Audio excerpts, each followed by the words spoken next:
Shri Vijayalakshmi charitable trust ವತಿಯಿಂದ ಪ್ರತಿ ವರ್ಷದಂತೆ ಈ ವರ್ಷ 15ನೇ ವರ್ಷ ನೋಟ್ ಪುಸ್ತಕಗಳನ್ನು ಇಡೀ ತಾಲೂಕಿನ ಎಲ್ಲ ಶಾಲೆಗಳಿಗೆ, ಸರ್ಕಾರಿ ಶಾಲೆ, ಅನುದಾನಿತ ಶಾಲೆ, ಖಾಸಗಿ ಶಾಲೆಗಳಿಗೆ ಉಚಿತವಾಗಿ ವಿಜಯಲಕ್ಷ್ಮಿ ಚಾರಿಟೇಬಲ್ ಟ್ರಸ್ಟ್ ವತಿಯಿಂದ ಈ ಸಾರಿ ಹಂಚ್ತಾ ಇದ್ದೇವೆ. ಇದನ್ನು ಒಳ್ಳೆಯ ರೀತಿಯಲ್ಲಿ ಸದುಪಯೋಗ ಪಡ್ಕೊಬೇಕು. ಯಾಕಂತಂದರೆ ನಮ್ಮ ತಾಲೂಕಿನಲ್ಲಿ ಇತ್ತೀಚೆಗೆ ವಿದ್ಯಾವಂತರ ಸಂಖ್ಯೆ ಹೆಚ್ಚಾಗ್ತಾ ಇದೆ. ಗಣನೀಯವಾಗಿ ವಿದ್ಯಾರ್ಥಿನಿಯರು, ಮಕ್ಕಳು ಸಹ ಹೆಚ್ಚಾಗಿ SSLC ಇರ್ಬೋದು, PUC ಇರ್ಬೋದು, ಉನ್ನತ ವ್ಯಾಸಂಗದ ಕಡೆ ಗಮನ ಹರಿಸ್ತಾ ಇದ್ದಾರೆ. ಅದಕ್ಕೆ ಒಂದು ಸಣ್ಣ ಅಳಿಲು ಸೇವೆ ನಮ್ಮದು. ಎಲ್ಲ ಶಿಕ್ಷಕರು ಇವತ್ತು ತಮ್ಮ ಜವಾಬ್ದಾರಿಯುತವಾಗಿ ಪಾಠಗಳನ್ನು ಮಾಡಿ ನಮ್ಮ ತಾಲೂಕಿಗೆ ಒಂದು ಕೀರ್ತಿಯನ್ನು ತಂದುಕೊಟ್ಟಿದ್ದಾರೆ. ಅದೇ ರೀತಿ ಬಿಸಿ ಊಟದಲ್ಲಿರ್ಬೋದು ಅಥವಾ ಶಿಕ್ಷಣ ವ್ಯವಸ್ಥೆಯಲ್ಲಿರ್ಬೋದು ಯಾವುದೇ ಲೋಪದೋಷ ಆಗದಂತೆ ನಮ್ಮ ತಾಲೂಕಿನಲ್ಲಿ ಒಳ್ಳೆ ಗುಣಮಟ್ಟದ ಶಿಕ್ಷಣ ಇವತ್ತು ನಮ್ಮ ತಾಲೂಕಿನಲ್ಲಿ ದೊರೀತಾ ಇದೆ. ಅದಕ್ಕೆಲ್ಲ ಶಿಕ್ಷಕರು ಮುಖ್ಯ ಕಾರಣ. ಹಾಗಾಗಿ ಈ ನೋಟ್ ಪುಸ್ತಕಗಳನ್ನು ಉಚಿತವಾಗಿ 1ನೇ ತರಗತಿ ಮತ್ತು 2ನೇ ತರಗತಿಯವರೆಗೆ ಒಂದೊಂದು ನೋಟ್ ಪುಸ್ತಕ, 3 ಮತ್ತು 4ನೇ ತರಗತಿಯವರೆಗೆ 3 ನೋಟ್ ಪುಸ್ತಕಗಳನ್ನು, ಮತ್ತು 5ನೇ ತರಗತಿಯಿಂದ PUC ಕಾಲೇಜಿನ ವಿದ್ಯಾರ್ಥಿಗಳಿಗೆ 5 ನೋಟ್ ಪುಸ್ತಕಗಳನ್ನು ಉಚಿತವಾಗಿ ನಾವು ನೀಡ್ತಾ ಇದ್ದೇವೆ. ಇದು ನಿಮ್ಮ ಭವಿಷ್ಯವನ್ನು ಬದಲಾಯಿಸುತ್ತೆ ಅನ್ನೋ ಒಂದು ಸಣ್ಣ ಅಭಿಲಾಷೆ ನಂದು. ಯಾಕಂತಂದರೆ ನೀವೆಲ್ಲ ವಿದ್ಯಾವಂತರಾಗಬೇಕು, ಶಿಕ್ಷಣಕ್ಕೆ ಹೆಚ್ಚಿನ ಒತ್ತು ಕೊಡಬೇಕು. ಹಾಗೆ ನಮ್ಮ ತುಮಕೂರು ಜಿಲ್ಲೆ ಶಿಕ್ಷಣ ಕಾಶಿ ಅಂತ ಕರೀತಾರೆ. ಅದನ್ನು ಉಳಿಸಬೇಕು ಅಂತಂದರೆ ನಮ್ಮ ತಾಲೂಕಿನಲ್ಲೂ ಸಹ ವಿದ್ಯಾವಂತರ ಸಂಖ್ಯೆ ಹೆಚ್ಚಾಗಬೇಕು ಅನ್ನೋದು ನನ್ನ ಆಸೆ. ಹಾಗಾಗಿ ಈ ಒಂದು ಸಣ್ಣ ಅಳಿಲು ಸೇವೆಯನ್ನು ಮಾಡೋದಕ್ಕೆ ತಾವೆಲ್ಲರೂ ಸಹ ನನಗೆ ಸಹಕಾರ ಕೊಟ್ಟಿದ್ದೀರಾ, ಮೊದಲಿಂದಲೂ ಸಹ ಸಹಕಾರ ಕೊಡ್ತಾ ಇದ್ದೀರಾ. ಹಾಗಾಗಿ ಈ ಒಂದು ಪುಸ್ತಕಗಳನ್ನು ಯಾವುದೇ ಬೇರೆ ಚಟುವಟಿಕೆಗಳಿಗೆ ಬಳಸಕ್ಕೆ ಹೋಗಬೇಡಿ. ಯಾಕಂದರೆ ಕೆಲವು ಮನೆಗಳಲ್ಲಿ ನಾನು ಕೆಲವು ಸಾರಿ ನೋಡಿದ್ದೇನೆ. ನಾವು ಸಹ ಕಷ್ಟಪಟ್ಟು ದುಡಿದು ಏನಾದರೂ ಒಂದು ಸಮಾಜ ಸೇವೆ ಮಾಡಬೇಕು ಅಂತೇಳಿ ಒಂದು ಮಾಡ್ತಾ ಇರೋದು.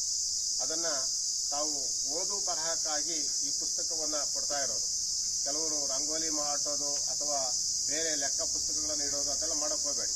ಯಾಕಂದರೆ ಇದು ನನ್ನ ಕಿವಿ ಮಾತು ಅಷ್ಟೇ. ಇದು ನಾವು ಕೊಡೋದಷ್ಟೇ ನಮ್ಮ ಕೆಲಸ ಆಗಿರ್ತದೆ. ಹಾಗಾಗಿ ದಯವಿಟ್ಟು ಇದನ್ನು ಒಂದು 4 ಅಕ್ಷರ ಕಲಿತ್ರೆ ನಮಗೂ ಸಹ ಸಂತೋಷ ಆಗುತ್ತೆ. ಯಾಕಂದರೆ ಅದು ಹಿಂದೆ ಕೆಲವು ಶ್ಲೋಕಗಳನ್ನು ಸಹ ಹಾಕಿದ್ದೇನೆ. ಅದನ್ನು ನೀವು ಚೆನ್ನಾಗಿ ಓದ್ಕೊಂಡ್ರೆ ಅಷ್ಟೇ ಸಾಕು. ಯಾಕಂತಂದರೆ ನಿಮ್ಮ ಶಿಕ್ಷಕರು ದಿನನಿತ್ಯ ಪಾಠ ಮಾಡುವಾಗ ದಿನನಿತ್ಯ ನೀವೆಲ್ಲ ನೋಡ್ತಾ ಇರ್ತೀರ. ಈಗ ಮಾಧ್ಯಮಗಳು ಎಷ್ಟು ಪ್ರಕಾರವಾಗಿದ್ದಾವೆ ಅಂದರೆ TV ಮಾಧ್ಯಮಗಳು, ಅದರಲ್ಲಿ ನಾವು ನೋಡ್ತಾನೆ ಕಲ್ತ್ಕೊಂಡ್ಬಿಡ್ತೀವಿ. ಅದೇ ರೀತಿ ನೀವು ಮಕ್ಕಳು ಪಾಠವನ್ನು ಅವ್ರು ಏನು ಪಾಠ ಮಾಡ್ತಾರೆ ಅದರ ಕಡೆ ಆವತ್ತು ಪಾಠವನ್ನು ಗಮನ ಇಟ್ಟು ಕೇಳಿ ಕಲ್ತ್ರೆ ಅದು ಒಳ್ಳೆಯದಾಗುತ್ತೆ. ಇವತ್ತು ಸಾಂಕೇತಿಕವಾಗಿ ಹುಲಿಕುಂಟೆ ಹೋಬಳಿಯ 6 ಕ್ಲಸ್ಟರ್ಗಳು, ಅದರಲ್ಲಿ ನಾವು 2-3 ಭಾಗ ಮಾಡಿಕೊಂಡು ಹುಲಿಕುಂಟೆ ಸುತ್ತಮುತ್ತಲಿರುವಂಥ ದ್ವಾರಕುಂಟೆ ಕ್ಲಸ್ಟರ್ ಇರ್ಬೋದು, ಎಲ್ಲ ಶಿಕ್ಷಕರು ಬಂದಿದ್ದಾರೆ, ಮುಖ್ಯೋಪಾಧ್ಯಾಯರು, SDMC ಅವರೆಲ್ಲ ಬಂದಿದ್ದಾರೆ. ಅವ್ರಿಗೆ ನಾವು ತಲುಪಿಸ್ತಾ ಇದ್ದೀವಿ.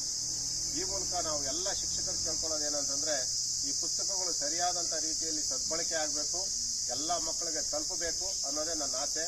ಹಾಗೆ ಲಕ್ನಹಳ್ಳಿಯಲ್ಲೂ ಸಹ ಇವತ್ತು 2 ಕ್ಲಸ್ಟರ್ ಅವರು ಅಲ್ಲಿ ಸೇರ್ತಾರೆ. ಚಿಕ್ಕಬಾಣಗೆರೆ ಮತ್ತು ಲಕ್ನಹಳ್ಳಿ, ಮತ್ತು ಬರ್ಗೂರಿನಲ್ಲಿ ಕರೆಕ್ಯಾತ್ನಹಳ್ಳಿ ಮತ್ತು ಬರ್ಗೂರು. ಹಾಗಾಗಿ ಎಲ್ಲ ಇಡೀ ತಾಲೂಕಿನ ಎಲ್ಲ ಮಕ್ಕಳಿಗೂ ಸಹ ತಲುಪಿಸ್ತೇವೆ. ಇವತ್ತು ನಗರದಲ್ಲೂ ಸಹ ಖಾಸಗಿ ಶಾಲೆಗಳಿಗೂ ಸಹ ಇವತ್ತು ತಲುಪುವಂಥ ವ್ಯವಸ್ಥೆಯನ್ನು ಮಾಡಿದ್ದೇವೆ.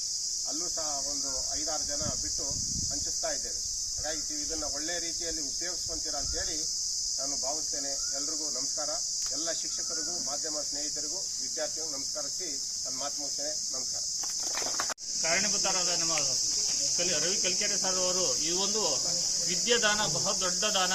ಹಾಗೆ ವಿದ್ಯಾರ್ಥಿಗಳೆಲ್ಲರೂ ಸಹ ಅಕ್ಷರ ಖಾಲಿ ಒಂದು ತಲೆಯಲ್ಲಿ ಅಕ್ಷರ ಕಲಿಯುವಂತ ಒಂದು ದಿನಕ್ಕೆ ಒಂದು ಒಳ್ಳೆ ಬುನಾದಿ ಆಗಿದ್ದಾರೆ. ಅವರೆಲ್ಲರೂ ಸಹ ನಮ್ಮ ಶಾಲೆ ವತಿಯಿಂದ ಒಂದು ಸನ್ಮಾನ ಕಾರ್ಯಕ್ರಮ ಇಟ್ಕೊಂಡಿದ್ವಿ. ಎಲ್ಲರೂ ಸಹ ಕಣ್ತುಂಬಿದ್ವಿ. ಸಹ ನಮ್ಮ ಒಂದು ಶಾಲೆಗೆ ರವಿ ಕಲ್ಕೆರೆ ಸರ್ ಅವರ ಪುಸ್ತಕ ಇದ್ದೇ ಇರುತ್ತೆ. ಹಾಗೆ ಈ ವರ್ಷ ಸಹ ಒಂದು ಬಂದಿರುತ್ತೆ. ನಮ್ಮ ಶಾಲೆಯ ವತಿಯಿಂದ, ನಮ್ಮ ಒಂದು ಸಂಸ್ಥೆ ವತಿಯಿಂದ, ನಮ್ಮ ವಿದ್ಯಾರ್ಥಿಗಳ ವತಿಯಿಂದ ಎಲ್ಲ ಒಂದು ಚಿಕ್ಕ ಒಂದು ಸನ್ಮಾನವನ್ನು ಇಟ್ಕೊಂಡಿದ್ವಿ. ಎಲ್ಲರೂ ಸಹ ಚಪ್ಪಾಳೆ ಮುಖಾಂತರ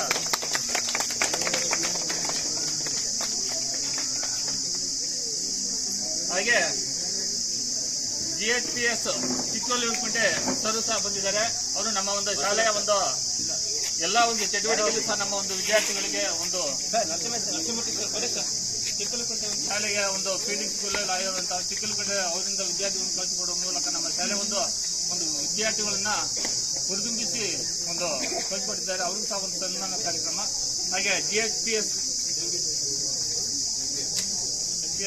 ದೇವಗಿರಿ ಸರ್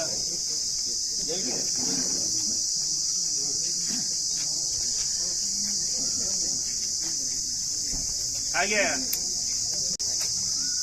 ಒಂದು ನಮ್ಮ ಒಂದು ಕ್ಯಾರಿಗಂಟೆ ಸರ್ ವಾಸು ಸರ್ ಬಂದಿದ್ದಾರೆ. ಅವ್ರಿಗೂ ಸಹ ಒಂದು ಕಾರ್ಯಕ್ರಮದಲ್ಲಿ ನಾವು ಸನ್ಮಾನ ಕಾರ್ಯಕ್ರಮ ಮಾಡಿದ್ದೀವಿ. ಹಾಗೆ GLPS ಬಸವನಹಳ್ಳಿ ರವಿ ಸರ್ ಬರಬೇಕು. ನಮ್ಮ ಒಂದು ಹೈಸ್ಕೂಲ್ ಶಾಲೆಯಲ್ಲಿ ಬರುವಂತ ಎಲ್ಲ ಒಂದು ಶಿಕ್ಷಕರು ಸಹ ಒಂದು ಎಲ್ಲ ನಮ್ಮ ಶಾಲೆಗೆ ಬಂದು ಹೋಗ್ತಾ ಇದ್ದಾರೆ. ಬಂದು ಹೋಗೋದು ನಮ್ಮ ದೊಡ್ಡ ಪುಣ್ಯ ಅಂತ ನಾವೆಲ್ಲ ಸಹ ಹಾಗೆ ಕಾಳಿದಾಸ ಪ್ರೌಢಶಾಲೆ ದಾನಕುಂಟೆ ಮಾಲಿಂಗಪ್ಪ ಸರ್ ಬಂದಿದ್ದಾರೆ. ಅವ್ರಿಗೂ ಸಹ ಒಂದು ಹುಲಿಕುಂಟೆ ಮಂಜುನಾಥ್ ಸಹ ಬಂದಿದ್ದಾರೆ. ಅವ್ರಿಗೂ ಸಹ ಒಂದು ಸನ್ಮಾನ ಕಾರ್ಯಕ್ರಮ.